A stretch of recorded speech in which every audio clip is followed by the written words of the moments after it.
Welcome to the Real Life Weight Loss Podcast, where we cut through the confusion and get down to the truth about what really works for real people when it comes to losing weight, having incredible health, and a body that you love. We believe that losing weight is really about gaining life, doing things you never thought you could, having renewed confidence, and enjoying your body more than ever. I'm your host, Corey Little. Now let's get to it. Hello, my friends. Welcome back. This is episode number 299, and today you are going to learn the truth about protein. We're going to answer questions like, can protein help you lose weight? Is too much protein bad for you? How much protein should you eat per day?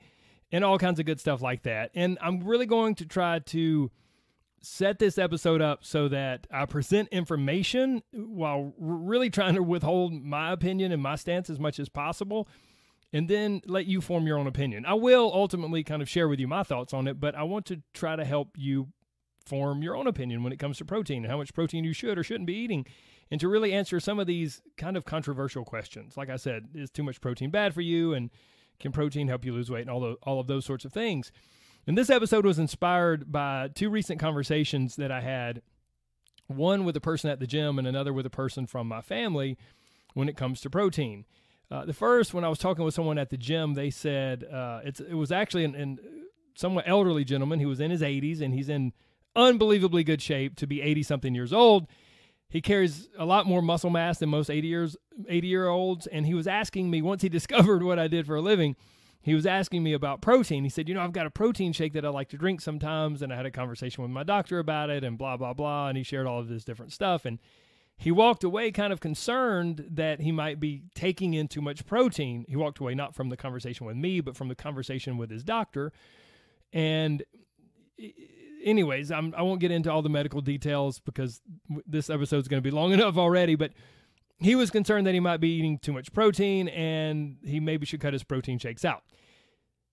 And I realized, there's a lot of misconceptions about protein. I've known this, but this was just another shining example. And then the next story was with someone who's part of my family.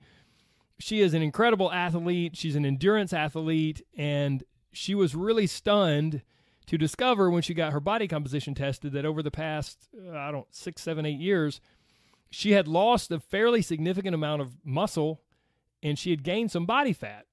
And one of the things that I know, because I've been around her, is that she really didn't prioritize protein intake. Being an endurance athlete, she ate a lot of carbohydrates, which is not bad. That's totally understandable. But sometimes her protein intake would fall pretty low. And then she and I began discussing this and exploring, could this possibly be due to a lack of protein intake, or are there other factors? And there's always a ton of factors. It's very rare that we can just nail down one thing that contributes to something when it comes to your health, or when it comes to your, the way your body's responding to something. So with all that being said, let's get into this episode. Well, first, let me tell you this. Because of all of you amazing people, don't forget I have the 1 million downloads gift. We hit 1 million downloads, and it's amazing. It's wonderful, and it's all because of you. And the gift I have for you is 2 free lessons from my Live Life Lose Fat course. I have a lot of other really cool free stuff. I'll tell you more about that at the end of the episode. But if you want to take advantage of that, if you want to get those 2 free lessons, you can go to CoreyLittleCoaching.com/free. That link, along with a few other links for some really great stuff, is down in the show notes. I'll remind you of that at the end of the episode. But that is for you. I hope all of you will take advantage of it. Now let's get into good old protein. And whether you love protein or hate protein, or you think you eat enough or drink enough, or you think you don't, I think you'll find this episode really helpful. Because here's the thing. Some dietary beliefs and some nutrients like protein or carbohydrates, they can actually become quite controversial. A perfect example is carbs. Some people say and believe that they're the devil, for those, for my fellow Waterboy fans out there. Some people believe that carbs are the devil and they will cause you to gain weight and be fat and have diabetes, and other people believe they're wonderful and we should be eating lots of carbs. My stance, as you might imagine, is a bit more nuanced, and it falls somewhere in the middle between those two extremes. Now, running a close second to carbs, because we're not talking about carbs today, running a close second to carbs in the realm of dietary controversy is protein. Chances are you've heard tidbits from all the viewpoints, probably everything from too much protein is bad for you to, hey, protein is really healthy and it helps you build muscle and lose fat.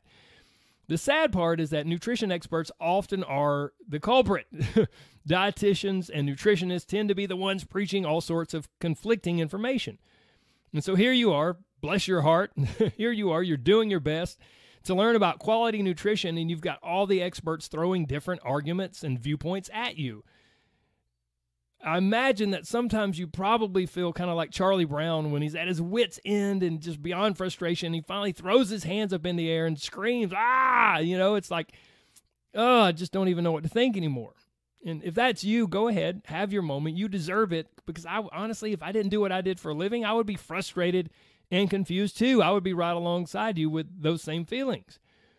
And now here you are, listening to this podcast, and yet another nutrition expert is about to voice his protein opinion. Well, like I said earlier, I really want to try not to do that. So how about this? I'll do my best to not take a side, to not try to push my protein beliefs on you, and instead we'll look at the two primary perspectives when it comes to protein. And with each perspective, we'll examine a little of the reasoning behind that viewpoint, and we'll see if things make sense. And then after this background work, I'll share my opinion, my viewpoint, and then you can form your own opinion. Does this sound like a good approach? I hope so. If it doesn't, then you need to leave this episode. But if you're down for it, then let's go. Here we go. Perspective number one when it comes to protein is kind of I put the anti-protein crowd in my notes. They're really not anti-protein. I also sometimes call these people the haters. But it's really, these are just individuals who they've made up their mind, and they believe if you consume anything above kind of the bare minimum, like just the bare necessity, well, then it's irresponsible, and you're asking for health problems while potentially causing all sorts of dietary issues or just being a jerk who doesn't care about our environment. Typically, this person's beliefs are tied up in one of two major arguments. One is that too much protein damages the kidneys, and the second is that they take issue with meat consumption, which is one of the primary protein sources in a human's diet. So let's take a quick look at both of these arguments. First, the idea that protein damages the kidneys. This belief stems from the fact that high amounts of dietary protein will cause kidney dysfunction. And here's the thing, that's actually true. And you may be like, what? Corey, are you serious? Protein causes kidney dysfunction? Well, you just solved the whole problem for me right there. I am not a protein lover. I'm going to start reducing my protein. So it's true that high amounts of dietary protein cause kidney dysfunction. Scientific research shows a relationship between dietary protein and kidney problems in people with pre-existing renal or kidney disease. That's what the research shows. So now the question must be asked, what about healthy people with normal functioning kidneys? Will increased dietary protein potentially harm their kidneys? And will it lead to some sort of renal disease? Well, a thorough search through scientific literature turns up zero, zilch, not even one study that indicates this to be true. There is absolutely no data to support the idea that high protein is bad for the kidneys. Let me rephrase that. That high protein intake is bad for normal functioning kidneys. Taking the research performed on renal patients and trying to apply it to healthy individuals is like suggesting everyone stay away from all dairy products. Everyone out there stay away from all dairy products all the time. Someone who is lactose intolerant might need to reduce or avoid dairy foods. So everyone else should do the same, right? No, of course not. Hopefully you can see the flawed logic here. So that's the first kind of argument from the, for lack of a better phrase, the protein haters.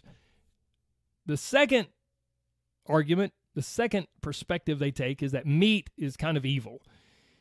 Now, this topic often elicits strong emotional responses, and I want to be very, very sensitive to those.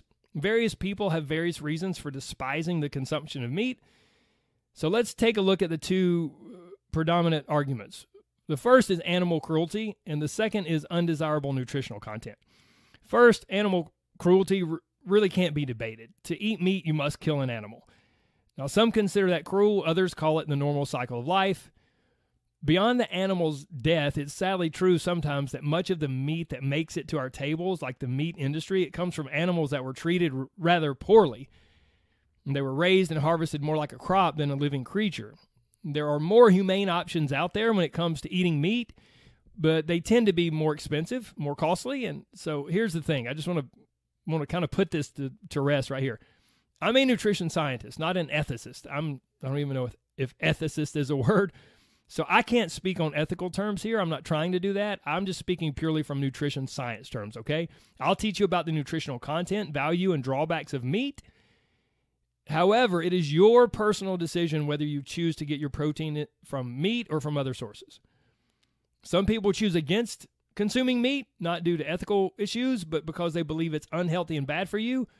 And this is what I want to speak to more right now. This group often gives a blanket label to all meat as being high fat, high saturated fat, high cholesterol, poorly digested, and full of harmful hormones and chemical additives.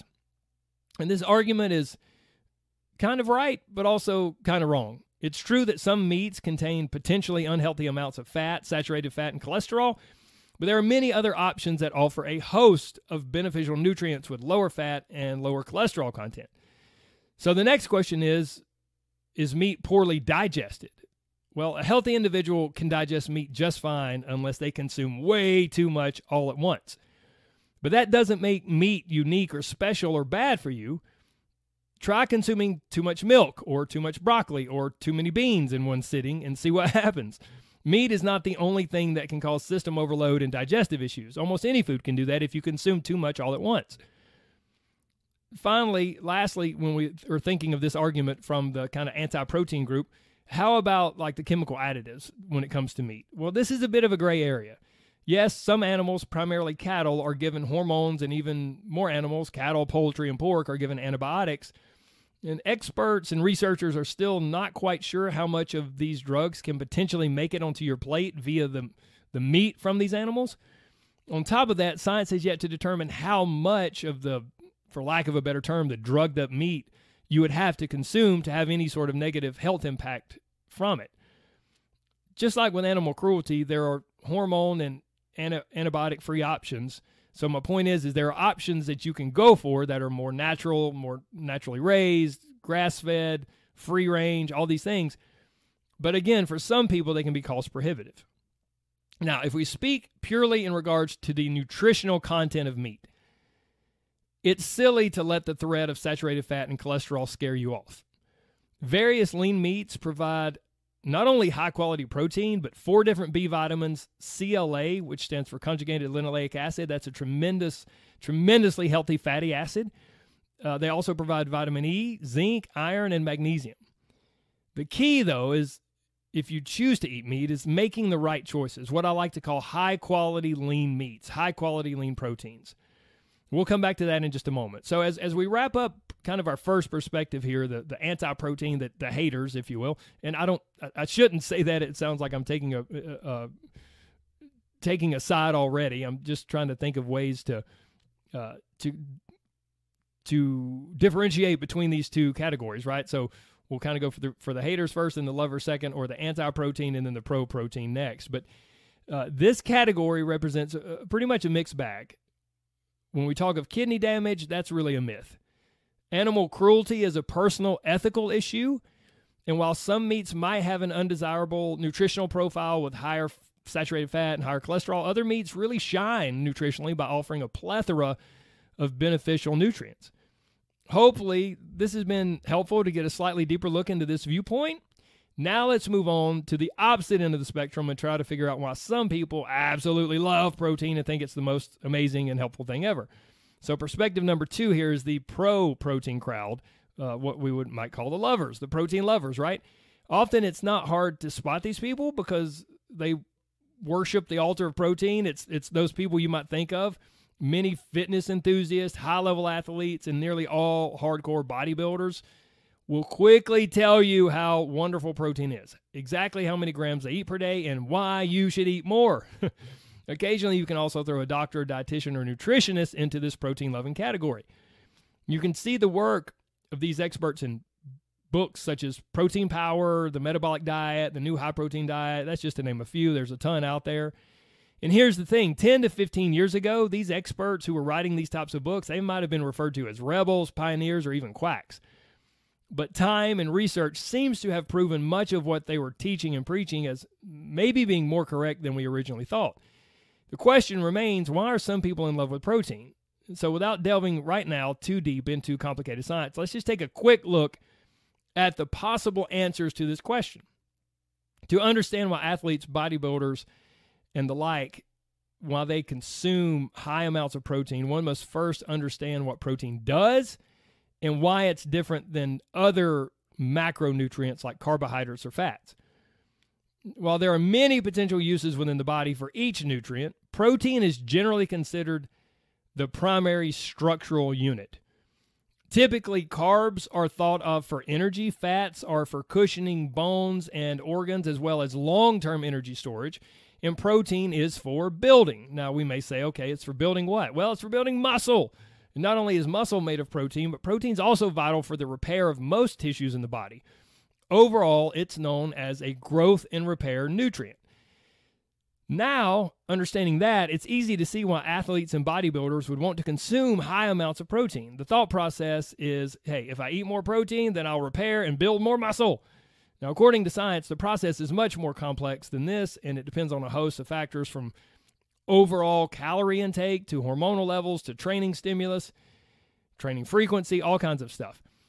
However, one piece of anecdotal evidence remains. And for those of you who may be like, Corey, what in the world is anecdotal evidence? Basically, we have two categories of evidence here. One is legitimate, like peer-reviewed research, right? Research that comes out of universities that's been reviewed by a number of scientists, and they go, okay, this is legitimate. This is essentially, they're saying this is well-done research. This is unbiased, well-done research. So we have that, legitimate peer-reviewed research. And then we also have what's, especially in this day and age of the internet and forums and so forth, what's called anecdotal evidence. Anecdotal evidence is basically when you just kind of notice a trend out there in real life, or there's a group of people that are consistently saying the same thing after experiencing or trying out a certain thing. This is not generally accepted by scientists, but sometimes it has its value. And so if we look here at the issue of protein intake, one piece of anecdotal evidence just can't be ignored. Fitness enthusiasts, athletes, and bodybuilders eat more protein than most people, and they also comprise a group that overall have more muscle and less body fat than most people. Now, is it due simply to increased protein intake? Maybe somewhat, maybe not. Again, there's a myriad of contributing factors to consider. However, it would be negligent to completely dismiss the relationship between protein and the bodies of people that consistently consume higher amounts of it. Now, right here, I can hear the anti-protein crowd, like the haters chiming in, like, oh, high-protein diets are all about money, and it's protein supplement companies. They just want to push their products and make big profits. This can be seen as a legitimate argument since protein powder represents such a huge chunk of the health food sales industry. There are many multi-million-dollar nutritional supplement companies whose biggest seller is some form of protein powder. But does this make protein and higher protein diets corrupt and evil? No, not at all. Of course, those businesses are going to encourage people to consume a higher protein diet, but that doesn't make a higher protein diet bad. There's no reason to throw out the protein baby with the protein bathwater just because supplement companies are trying to sell protein powder. Okay, moving forward. Here we go. Earlier in this episode, we were not able to connect high protein with any health issues, like when we discussed with kidneys and all that sort of stuff. But here's the question. Can we connect it to increased muscle mass? We know that fitness enthusiasts and athletes usually look great, but we're still not sure if increased protein intake has anything to do with it. It seems we're at a bit of a middle ground here, like high protein isn't bad, but is high protein beneficial? Well, science can help us out with the protein-muscle connection. Research has actually shown that increased protein intake coupled with weight training, with resistance training, it does indeed lead to more muscle growth than just doing weight training alone without increasing your protein intake. Now, this increased protein intake, quote-unquote increased protein intake that they refer to, it's not off the charts, but it is clearly above what was typically recommended in the past and even still recommended. Almost every American is familiar with the food guide pyramid and the RDAs that you see on the back of various food packages. And if you're in a different country, a different area of the world, there's a really good chance that your government or the governing body for nutrition in your area has something similar, a recommended daily intake or recommended daily allowance. Here in the United States, we have the food guide pyramid and the RDAs. The pyramid was it was updated. It's been updated several times, but it is just a visual recommendation of how to structure your daily eating habits. Various nutritionists and dietitians have opinions on that food guide pyramid. That's an entirely different topic for a whole nother episode. So we'll just save that. But if we jump to the RDA stands for Recommended Daily Allowance. And it provides us with a specific number for most nutrients. And currently the RDA for protein is 0.8 grams per kilogram of body weight. Okay, so much for simplicity here, right? It's like, wait a minute, I didn't know I had to have a degree in math to figure out how much protein I need per day. For some of you, maybe that's a simple calculation. For some of you, you're like, I don't even know what I weigh in kilograms because us crazy Americans, we're the only ones that don't use the metric system, and so we're still in pounds.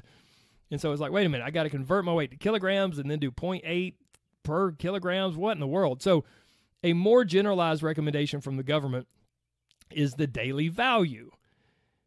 Right now, I've kind of find myself at a crossroads. I can continue to tediously explain the government recommendations and guidelines, or I can quit trying to make sense of this information overload and simply get to the point. See, we have the food guide pyramid. We have the RDA, which is a recommended daily allowance. We have the DV, which is a daily value. Add to that the RDI, which is a reference daily intake. The DRI, which is the dietary reference intake. The DRV, the daily reference values.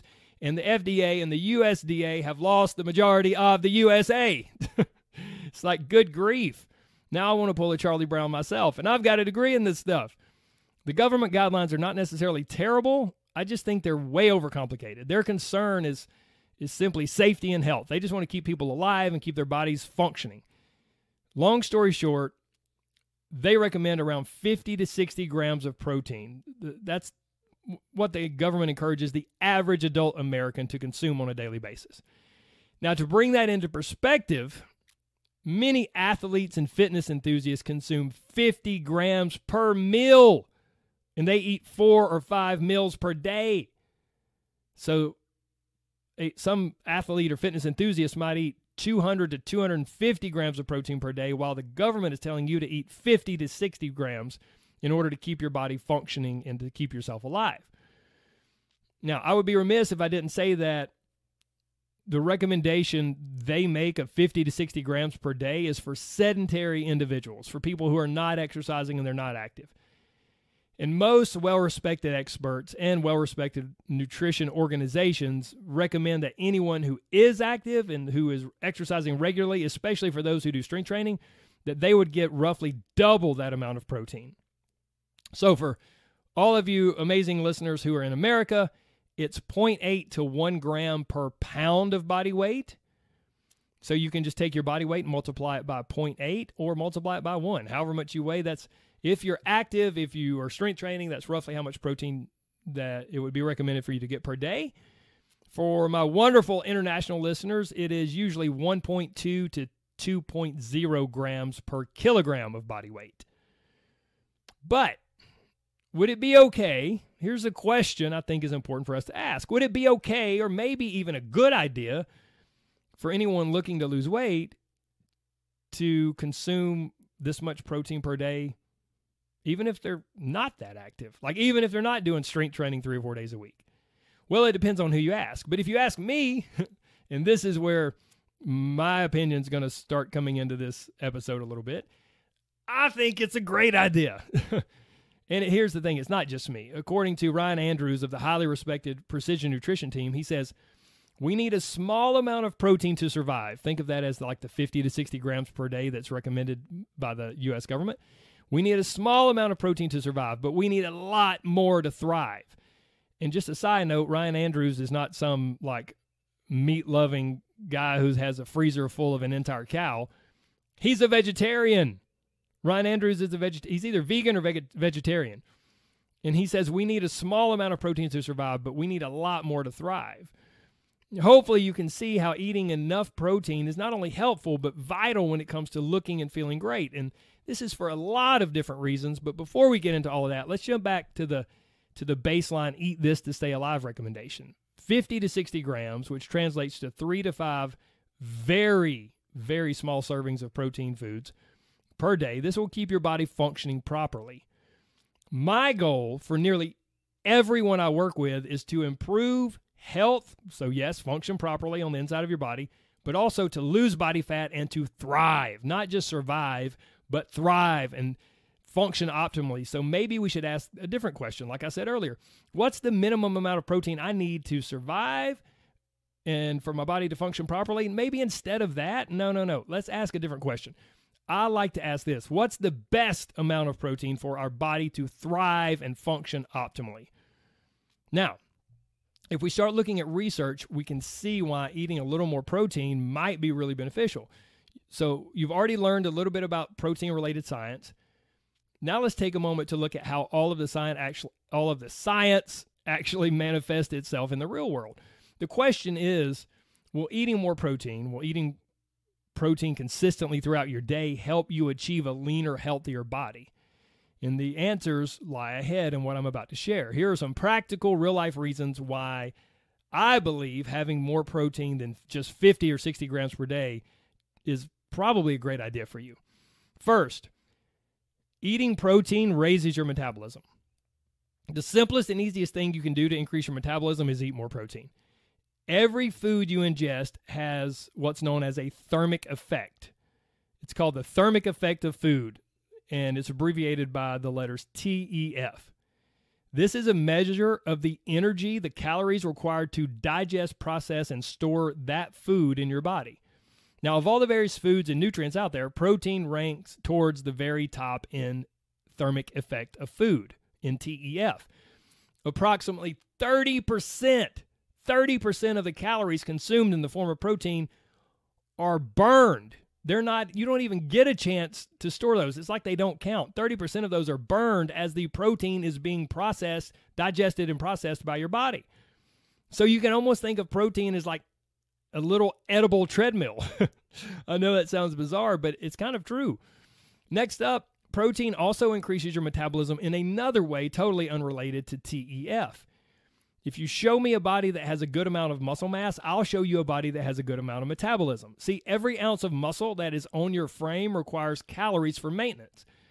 So if you imagine your muscles as little like mini fireplaces, and then the food you eat as firewood, the firewood can either be stored up, potentially as fat, or it can be burned.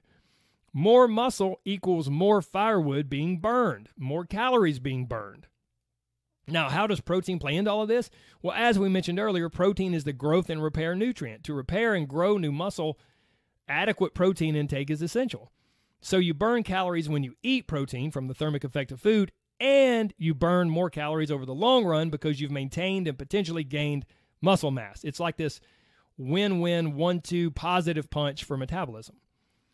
Next up, protein provides something that's really important called satiety. Have you ever noticed how some foods or meals just simply don't fill you up? You finish eating and you just don't feel satisfied. Well, this can be due to a number of different factors, but one thing that definitely increases your chance of satiety, of feeling full and feeling satisfied, is eating enough protein. Research has shown that protein increases satiety more than fat and more than carbohydrates, and it can possibly result in lower overall caloric consumption. Basically, you naturally eat less calories when you eat protein.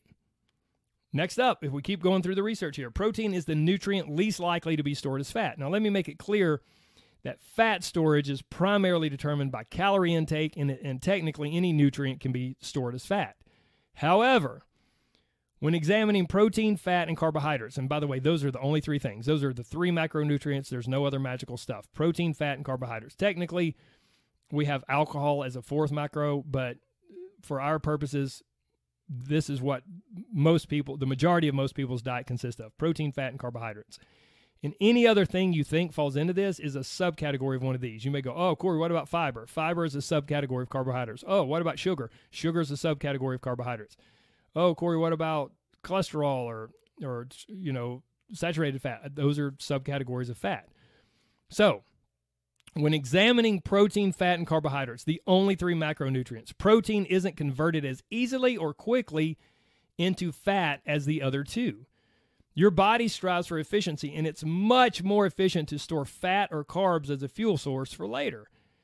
And the fuel source that it gets stored as is adipose tissue. Adipose tissue is also known as body fat.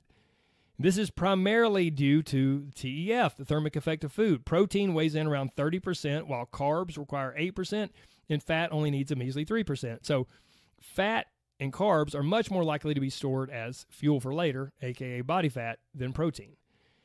Next up, continuing down this research trail, protein alongside consistent strength training helps you to avoid becoming the dreaded skinny fat. Everyone's seen it before. Like, some people are kind of slender, but simply don't look that fit or athletic or toned, and that's what most people want, right? We want to look toned. We want to look fit. Well, I've heard people refer to that type of body as skinny fat, people who are slender but don't really look that fit, meaning the person is not overweight but still has a high percentage of body fat. You don't have to sport hulking muscles to look toned and tight, but some muscular development is essential. For a leaner, tighter, more toned physique, protein is essential. To keep things simple, you can just kind of think of it this way. You can't flex fat or carbs. Muscle is made of protein, and you can flex that. So protein is essential to the appearance that a lot of people want to strive for. So let's bring some of this together. Protein increases your metabolism over the short and long run via two totally different mechanisms. It reduces hunger by providing more satiety, more satisfaction than other foods offer.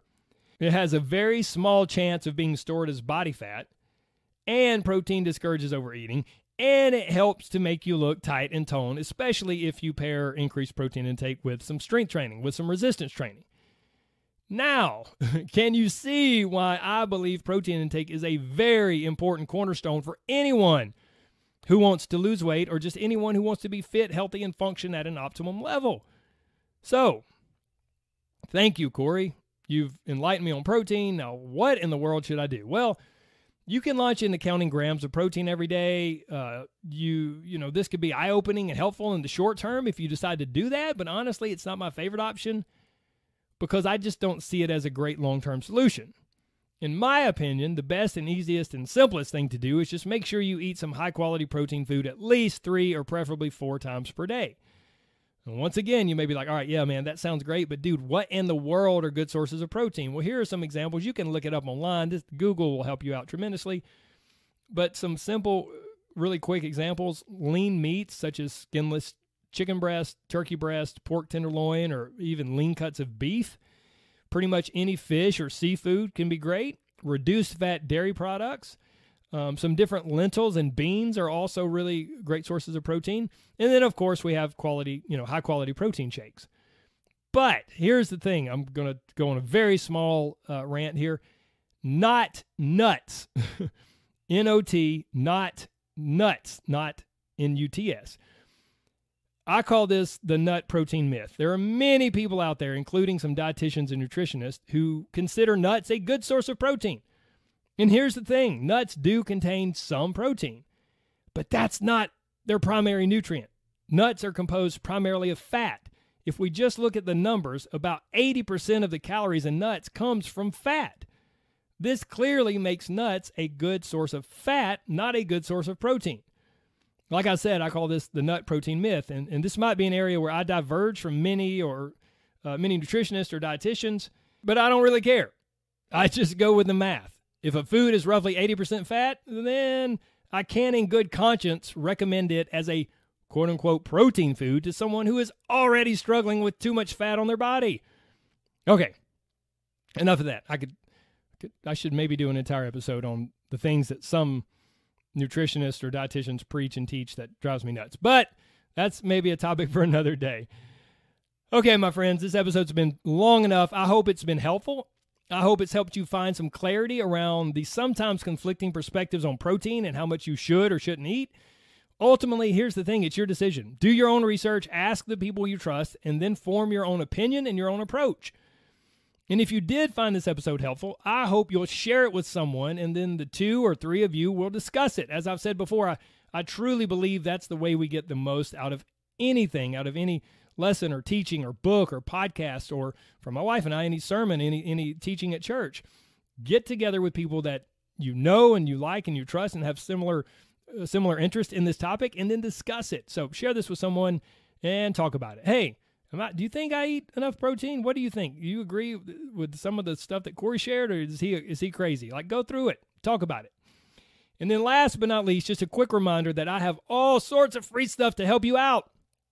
The two most recent things in that category are my menopause download. I did a 2-part episode on menopause in relation to weight gain and nutrition and all that good stuff.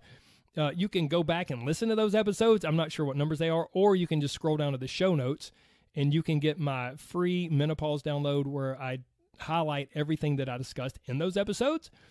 And then the other, what I believe is a great thing, really cool free thing I have for you, to celebrate 1 million downloads, I'm giving you 2 free lessons from my Live Life Lose Fat program. That's the program we use inside my Inner Circle coaching group that helps people just totally reshape their brain and how they think about food and find so much more peace of mind with food, and also lose weight and keep it off long term. So you can scroll down to the show notes for that. The link is CoreyLittleCoaching.com/free. Again, that link and all the other links can be found down in the show notes. And with that, I will say goodbye. Have an amazing day. Thank you so much for your time. And please don't ever forget that there's so much more to you than a number on the scales. So please don't let the scales dominate your day or dictate your mood. No. There's so much more to you than that.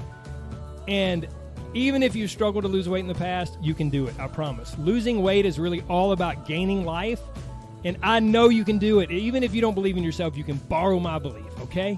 Okay, take care, my friends. God bless. Bye-bye.